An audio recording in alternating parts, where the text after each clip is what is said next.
Science ترقی کر رہی ہے جی اور اس کے بعد اب نئی نئی کہکشائیں دریافت ہو رہی ہیں، نئی نئی یوں سمجھیے کہ ڈسکوریز ہو رہی ہیں، بلیک ہول کی باتیں ہو رہی ہیں اور گلیکسیز کی باتیں ہو رہی ہیں۔ تو ایک بار میں پڑھ رہا تھا ان تمام ریسرچز کو، تو ایک میری نظر سے ایک ریسرچ گزری کہ زمین جو ہے نا اس کائنات میں بہت چھوٹا سا نقطہ ہے۔ اللہ اکبر۔ یعنی بڑے بڑے جو سیارے ہیں یا بڑی بڑی چیزوں کے سامنے، یعنی آپ دوسرے لفظوں میں یوں سمجھ لیں کہ اگر یہ پوری گول ٹیبل جو ہے نا، اگر یہ ہماری کائنات ہے تو اس میں ایک نقطہ جو ہے نا ہماری زمین۔ اللہ اکبر۔ تو میرے ذہن میں اچانک ایک عجیب سا سوال آیا کہ اللہ نے اتنی بڑی دنیا بنائی، اتنی کہکشائیں بنائی اور پھر اتنے پلینٹس بھی موجود ہیں، تو ہماری زمین تو اس میں سے بہت چھوٹا ایک طرح سے حصہ ہے، لیکن اس میں کعبہ بھی ہے، واہ واہ۔ اس میں نبی پاک بھی ہیں، اور ہم نے تو اب تک یہی پڑھا ہے کہ سب سے افضل مقام کعبہ مشرفہ ہے یا مدینہ منورہ ہے، اور یہ مقدس مقامات ہیں۔ تو میں مفتی قاسم صاحب کے پاس چلا اللہ اکبر۔ اور میں نے جا کے کہا حضور ایک بات بتائیں کہ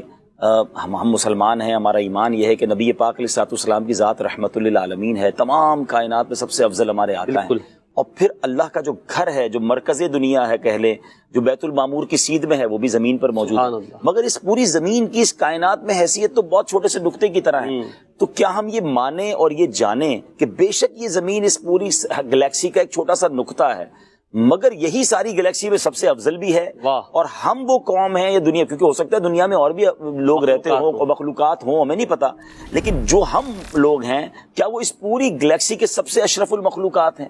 تو سبحان اللہ۔ پھر اس کے بعد مفتی صاحب نے ذہن کے دریچے کھولے اور قرآن و حدیث کے ذریعے سمجھایا کہ جی ہاں ایسا ہی ہے، and we are so lucky that we are living in earth۔ ہم خوش نصیب ہیں کہ ہم زمین پر رہ رہے ہیں، اس زمین پر رہ رہے ہیں کہ جہاں نبی پاک تشریف لائے، جہاں اللہ کا گھر موجود ہے، اللہ نے اس کو چنا ہے اور اس نبی علیہ الصلوۃ والسلام کا ہمیں امتی بنایا اور ہمیں اشرف المخلوقات فرمایا۔ یعنی ٹھیک ہے اللہ تعالیٰ کی بہت ساری جو ہے وہ کائنات بہت بڑی ہے، یعنی اگر یوں کہا جا سکتا ہے کہ ہم میں سے کوئی مریخ پہ ہوتا، کوئی چاند پہ ہوتا، کوئی پتہ نہیں کہاں ہوتا، لیکن جو زمین پر ہے اس حوالے سے بھی پھر اعلیٰ حضرت کا وہ شعر ہے نا کہ خم ہو گئی پشت فلک استان زمیں سے، سرہم پہ مدینہ ہے وہ رتبہ ہے۔ تو یہ وہ کعبہ مشرفہ کی عظمت۔ اچھا اب ذرا اگر اس تصور سے، اللہ کرے میں وہ بات سمجھانے میں کامیاب ہو جاؤں جو اس کے بعد سے میرا ذہن بنا